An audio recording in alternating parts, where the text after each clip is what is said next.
Today, we take a deep look into the extraordinary life of Thomas Jefferson, the third President of the United States, the principal author of the Declaration of Independence, a visionary thinker, and one of the most complex figures in American history. Born on April 13, 1743, in Shadwell, Virginia, Thomas Jefferson came into a world shaped by privilege, but also by struggle. His father, Peter Jefferson, was a self-taught surveyor and planter, while his mother, Jane Randolph Jefferson, came from one of Virginia's most prominent families. When Thomas was just 14, his father died, leaving him a considerable estate and a future shaped by both responsibility and opportunity. As a boy, Jefferson was curious and brilliant. He learned Latin, Greek, and French, and developed a deep love for science, mathematics, architecture, and literature. In 1760, he entered the College of William and Mary in Williamsburg. There, he studied under renowned professor Dr. William Small, who introduced him to Enlightenment ideals and the writings of philosophers like John Locke, Francis Bacon, and Isaac Newton. These ideas would influence him for the rest of his life. After college, Jefferson studied law under George Wythe and was admitted to the Virginia bar in 1767.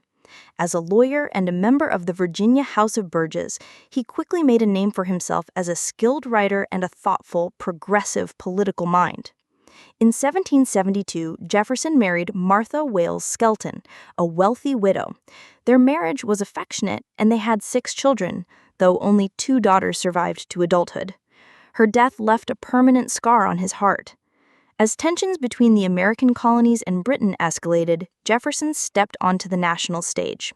In 1775, he was appointed a delegate to the Second Continental Congress, where he was chosen to draft one of the most important documents in human history, the Declaration of Independence.